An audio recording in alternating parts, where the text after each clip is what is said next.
ओम नमः शिवाय। शिवजी सदा सहाय। ओम नमः शिवाय। गुरुजी सदा सहाय। पंचाक्षर मंत्र के जप तथा भगवान शिव के भजन पूजन की महिमा। अग्नि कार्य के लिए कुंड और वेदी आदि के संस्कार, शिवाग्नि की स्थापना और उसके संस्कार, होम, पूर्णाहुति, भस्म के संग्रह एवं रक्षण की विधि तथा हवनांत में किए जाने वाले कृत्य का वर्णन। उपमन्यु कहते हैं, यदुनंदन, कोई बड़ा भारी पाप करके भी भक्ति भाव से पंचाक्षर मंत्र द्वारा यदि देवेश्वर शिव का पूजन करे तो वह उस पाप से मुक्त हो जाता है। जो भक्ति भाव से पंचाक्षर मंत्र द्वारा एक ही बार शिव का पूजन कर लेता है, वह भी शिव मंत्र के गौरववश शिव धाम को चला जाता है। जो मूढ़ दुर्लभ मानव जन्म पाकर भगवान शिव की अर्चना नहीं करता, उसका वह जन्म निष्फल है, क्योंकि वह मोक्ष का साधक नहीं होता। जो दुर्लभ मानव जन्म पाकर पिनाक पानी महादेव जी की आराधना करते हैं, उन्हीं का जन्म सफल है और वे ही कृतार्थ एवं श्रेष्ठ मनुष्य हैं। जो भगवान शिव की भक्ति में तत्पर रहते हैं, जिनका चित्त भगवान शिव के सामने प्रणत होता है तथा जो सदा ही भगवान शिव के चिंतन में लगे रहते हैं, वे कभी दुख के भागी नहीं होते। मनोहर भवन, हाव भाव, विलास से विभूषित तरुणी स्त्रियां और जिससे पूर्ण तृप्ति हो जाए इतना धन, ये सब भगवान शिव की आराधना के फल हैं।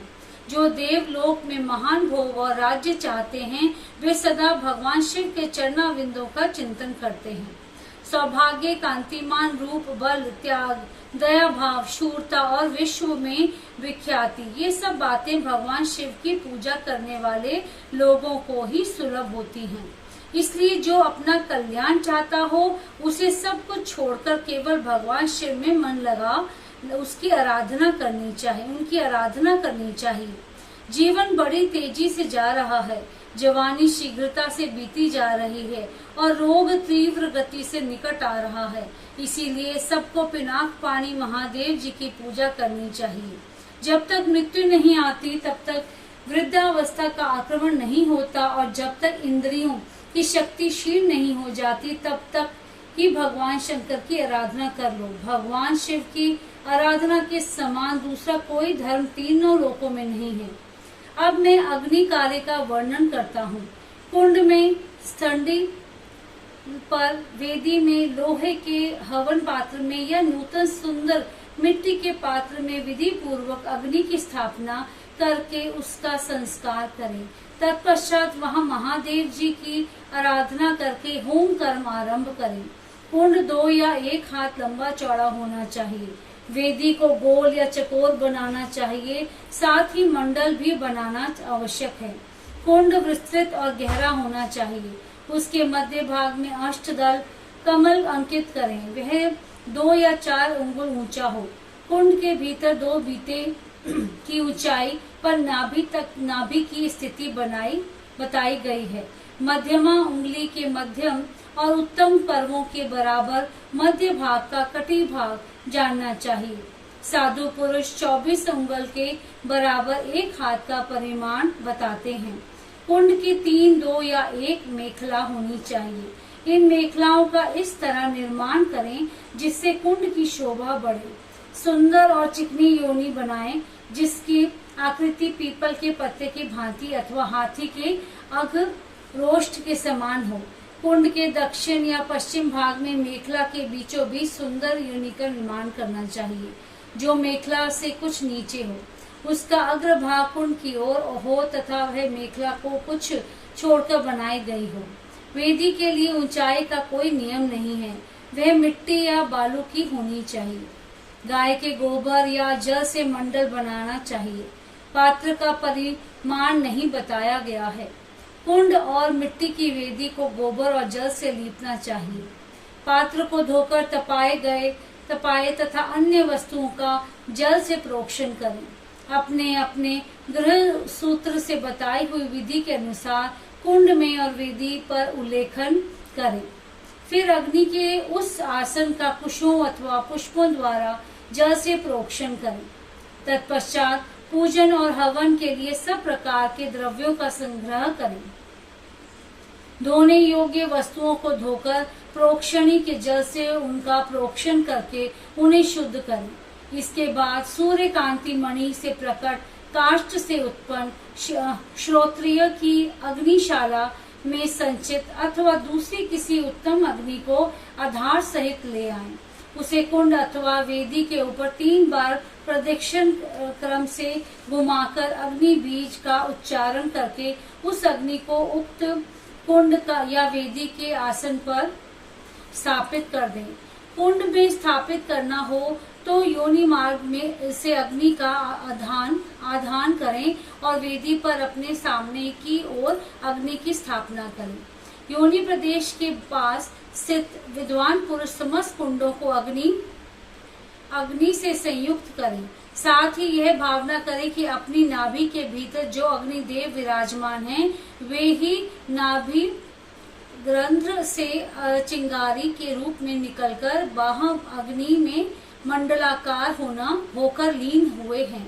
अग्नि पर समिधा रखने से लेकर घी के संस्कार पर्यंत सारा कार्य मंत्र यज्ञ पुरुष अपने गृह सूत्र में बताए हुए क्रम से मूल मंत्र द्वारा संपन्न करें। तदंतर शिव मूर्ति की पूजा करके दक्षिण पार्श्व में मंत्र न्यास करें और घृत से धेनु मुद्रा का प्रदर्शन करें। शत्रुक और शत्रुवा ये दोनों धातु के बने हुए हों तो ग्रहण करने योग्य हैं, परंतु कांसी, लोहे और शीशे के बने हुए शत्रुक शत्रुवा को नहीं ग्रहण करना चाहिए, अथवा यज्ञ संबंधी काष्ठ के बने हुए शत्रुक शत्रुवा ग्रह है। स्मृति या शिव शास्त्र में जो विहित हो वे ही ग्रह कहें, अथवा ब्रह्म वृक्ष आदि के छिद्र रहित बिचले 2 पत्ते लेकर उन्हें कुश से पोंछे और अग्नि में तपाकर फिर उनका प्रोक्षण करें। उन्हीं पत्तों को शत्रुक और शत्रुवा का रूप दें। उनमें घी उठाएं और अपने गृह सूत्र में बताए हुए क्रम से शिव बीज सहित 8 बीज अक्षरों द्वारा अग्नि में आहुति दें। इससे अग्नि का संस्कार संपन्न होता है। वे बीज इस प्रकार हैं: भ्रू, स्तु, भ्रू, क्षु, पू, ड्रू, ध्रु। ये 7 है। इनमें बीज शिव बीज ओम को सम्मिलित कर लेने पर 8 बीजाक्षर होते हैं। उपयुक्त 7 बीज क्रमश अग्नि की 7 जिह्वाओं के हैं। उनकी मध्य जिह्वा का नाम बहुरूपा है। उनकी 3 शिखाएं हैं। उनमें से एक शिखा दक्षिण में और दूसरी वाम दिशा उत्तर में प्रज्वलित होती है और बीच वाली शिखा बीच में ही प्रकाशित होती है। ईशान कोण में जो जिह्वा है उसका नाम हिरण्या है। पूर्व दिशा में विद्यमान जिह्वा कान का कनका नाम से प्रसिद्ध है।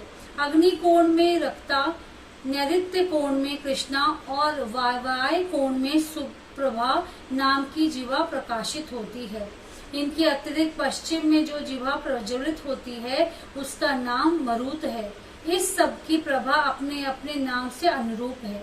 अपने अपने बीज के अनंतर क्रमश इनका नाम लेना चाहिए और नाम के अंत में स्वाहा का प्रयोग करना चाहिए। इस तरह जो जिह्वा मंत्र बनते हैं उनके द्वारा क्रमश प्रत्येक जिह्वा के लिए 1-1 घी की आहुति दें, परंतु मध्यमा की 3 जिह्वाओं के लिए 3 आहुतियां दें। कुंड के मध्य भाग में र, व्रह ये स्वाहा बोलकर 3 आहुतियां दें। ये आहुतियां घी अथवा समिधा में से देनी चाहिए। आहुति देने के पश्चात अग्नि में जल का सेचन करें। ऐसा करने पर वह अग्नि भगवान शिव की ही हो जाती है।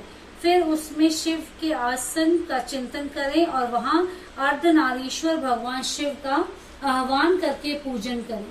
पाद्य अर्घ्य आदि से लेकर दीपदान पर्यंत पूजन करके अग्नि का जल से प्रोक्षण करें। तत्पश्चात समिधाओं की आहुति दें। वे समिधाएं पलास की या गूलर आदि दूसरे यज्ञ वृक्ष की होनी चाहिए।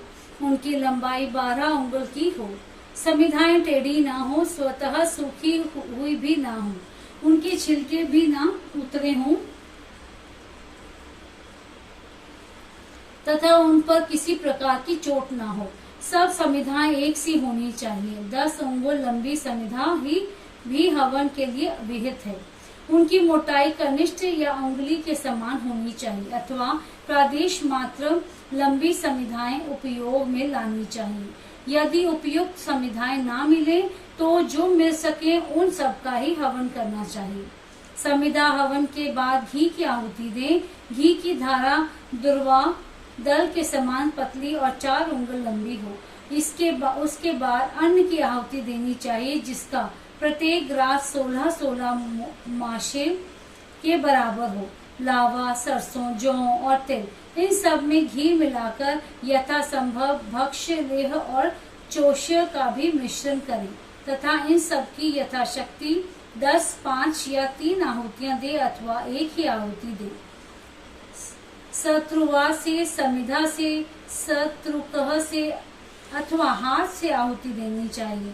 उसमें भी दिव्य तीर्थ से अथवा ऋषि तीर्थ से आहुति देने का विधान है। यदि उपयुक्त सभी द्रव्य ना मिले तो किसी एक ही द्रव्य से श्रद्धा पूर्वक आहुति देनी चाहिए। प्रायश्चित के लिए मंत्र से अभिमंत्रित करके 3 आहुतियां दें। फिर होम वशिष्ठ घृत से शत्रुक को भरकर उसके अग्रभाग में फूल रखकर उसे दर्भ सहित अधोमुख शत्रुवा से ढक दे। इसके बाद खड़ा हो उसे अंजलि में लेकर ओम नमः शिवाय वोष्टः का उच्चारण करके जौ के तुल्य घी धारा की आहुति दे। इस प्रकार पूर्ण आहुति करके अग्नि में पूर्वतः जल का छींटा दें। तत्पश्चात देवेश्वर शिव का विसर्जन करके अग्नि की रक्षा करें। फिर अग्नि का भी विसर्जन करके भावना द्वारा नाभि में स्थापित करके नित्य यजन करें अथवा शिव शास्त्र में बताई हुई पद्धति के अनुसार वागीश्वरी के गर्भ से प्रकट हुए अग्निदेव को लाकर विधिवत संस्कार करके उनका पूजन करें। फिर समिधा का आधान करके सब ओर से परिधियों का निर्माण करें। इसके बाद वहां 2-2 पात्र रखकर शिव का यजन करके प्रोक्षणी पात्र का शोधन करें। उस पात्र के जल से पूर्वोक्त वस्तुओं का प्रोक्षण करके जल से भरे हुए प्रणीता पात्र को ईशान कोण में रखें। घी के संस्कार तक का सारा कार्य करके शत्रुक और शत्रुवा का संशोधन करें। तदंतर पिता शिव द्वारा माता वागीश्वरी का गर्भाधान, पुंसवन और सीमंतोत्तरयन संस्कार करके प्रत्येक संस्कार के निमित्त पृथक पृथक आहुति दें और गर्भ से अग्नि से उत्पन्न होने की भावना करें।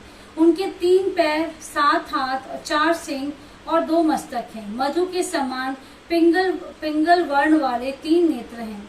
सिर पर जटाजूट और चंद्रमा का मुकुट है। उनकी अंगी कांति लाल है। लाल रंग के ही वस्त्र, चंदन, माला और आभूषण उनकी शोभा बढ़ाते हैं। सब लक्षणों से संपन्न, यज्ञोपवीत धारी तथा त्रिगुण मेखला से युक्त हैं।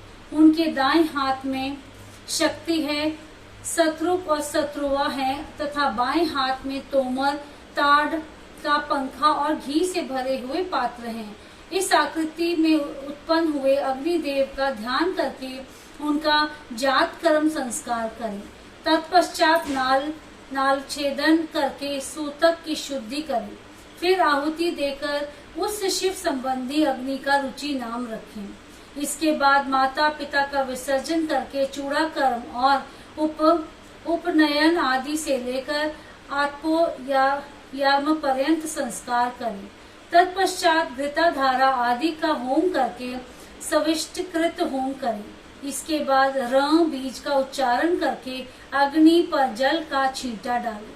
फिर ब्रह्मा, विष्णु, शिव, ईश, लोकेश्वर गण और उनके अस्त्रों का सब ओर क्रमश पूजन करके धूप दीप आदि की सिद्धि के लिए अग्नि को अलग निकालकर कर्म विधि का ज्ञाता पुरुष पुनः घृत युक्त पर्वत होम द्रव्य तैयार करके अग्नि में आसन की कल्पना करें और उस पर पूर्वतः महादेव और महादेवी का आह्वान पूजन करके पूर्णाहुति पर्यंत सब कार्य संपन्न करें। अथवा अपने आश्रम के लिए शास्त्र विहित अग्निहोत्र कर्म करके उसे भगवान शिव को समर्पित करें। शिवाश्रमी पुरुष इन सब बातों को समझकर होम कर्म करें, इसके लिए दूसरी कोई विधि नहीं है।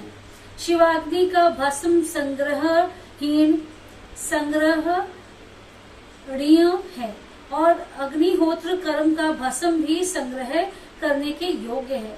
वैवाहिक अग्नि का भस्म भी जो पारिपक पवित्र एवं सुगंधित हो संग्रह करके रखना चाहिए। कपिला गाय का वह गोबर जो गिरते समय आकाश में ही दोनों हाथों पर रोक लिया गया हो उत्तम माना गया है। वह यदि अधिक गीला व अधिक कड़ा न हो, दुर्गंध युक्त और सूखा हुआ न हो तो अच्छा माना गया है।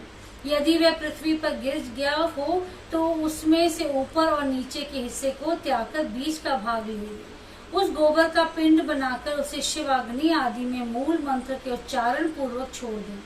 जब तक पक जाए तब उसे निकाल ले। उसमें जितना अध पका हो उसको और जो भाग बहुत अधिक पक गया हो उसको भी त्याग कर श्वेत भस्म ले ले और उसे घोट कर चूर्ण बना ले। इसके बाद उसे भस्म रखने के पात्र में रख दें। भस्म पात्र धातु का, लकड़ी का, मिट्टी का, पत्थर का अथवा और किसी वस्तु का बनवा लें। वह देखने में सुंदर होना चाहिए। उसमें रखे हुए भस्म को धर्म की भांति किसी शुभ शुद्ध एवं समतल स्थान में रखें। किसी अयोग्य या अपवित्र के हाथ में भस्म ना दें। नीचे अपवित्र स्थान में भी ना डालें।